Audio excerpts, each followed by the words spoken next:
Hi guys, welcome back to the Malena Edit Week 13 recap. I am actually filming while the Bills at Niners game is on the TV right there. So my circadian rhythm is a bit off because I usually film during the day and I do not like this feeling. So I probably won't do this again, but I wanted to try to squeeze the Monday Night Football games in this recap as well. I did say in my preview, oh, this week is not that exciting unless, some crazy upsets happen, and that's exactly what we got this weekend. We'll jump right into those games.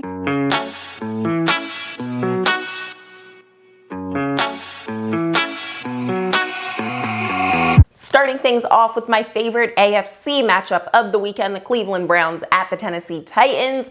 The Browns pulled this game off. I did not expect that much play through the air from this team.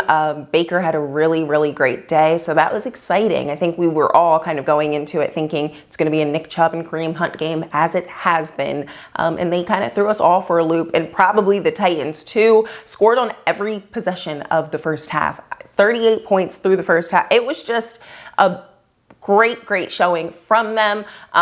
For sure, I just really did not expect that. And then for the Tennessee Titans, Corey Davis had a nice day, but otherwise, and they did try to come out of that second half kind of knocking off the rust a little bit, but they were kind of too far behind. Their defense is not that great, so they weren't able to kind of keep them in it.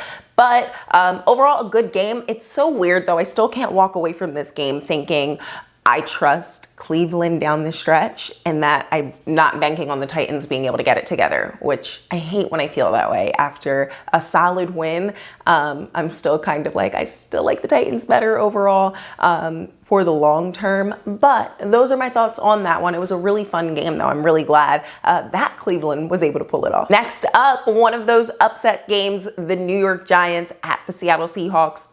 I for sure did not see this coming. The Colt McCoy-led New York Giants were able to pull off this win. It wasn't so much credit to the offense. I don't want to take away what they were able to do. I think their running backs look good, but that defense showed up and showed out exactly when it counted, was able to shut down Russell Wilson. It makes me sad because I feel like his MVP argument is coming or has come to an end. So that is a little bit frustrating because he is one of those guys that I like to root for, that I think should get, the accolades and the awards and things like that. But they weren't able to do. I'm shocked. I'm really shocked by this Giants team being this good this soon.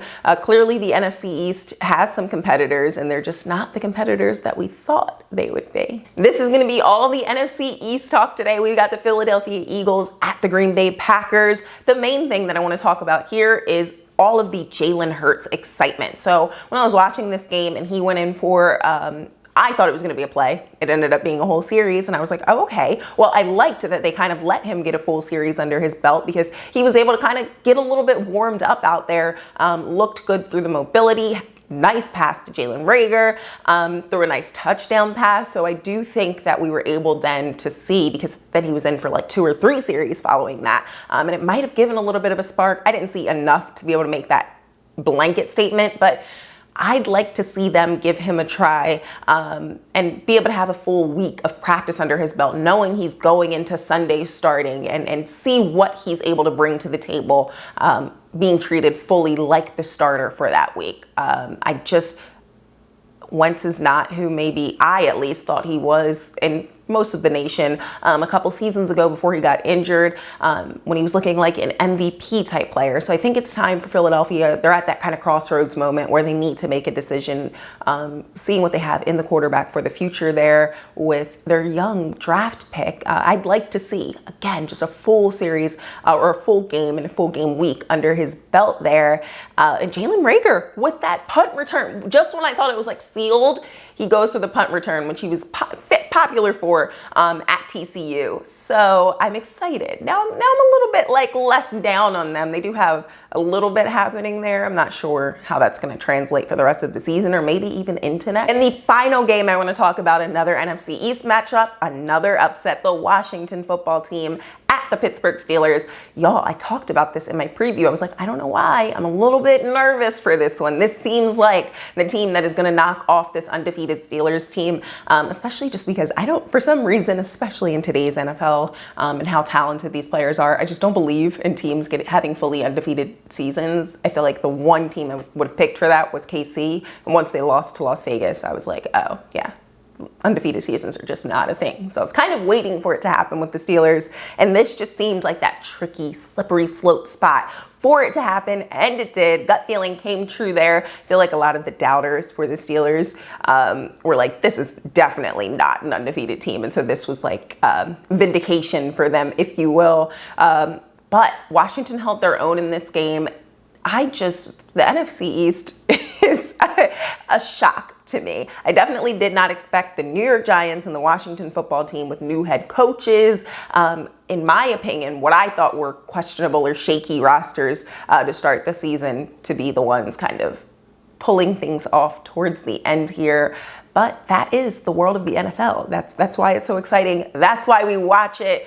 So congrats to them. I'm interested to see what they continue going forward. That is all I've got for you guys for this week 13 recap. Such a fun week of games. Got all of the exciting upsets that we could have wanted out of this week. I did watch the Denver at Kansas City game as well. Not much to take away there other than I can't imagine that this Kansas City team is not going back to the Super Bowl, but hopefully some exciting, interesting, crazy things happen in the playoffs as well. I do like, though, that their in-division competition has been kind of holding their own against them or keeping them in close games till the end there. That is really exciting to see because it would just be boring to watch them tear through their division, similar to how New England has over the past few years. So it's nice that even when they're going up against Denver, against the Chargers, who took them into overtime, Vegas beat them once this year and kept them in a close game, you're seeing them still competing within the division, which is what we want to see. Like, that's why we turn on the games.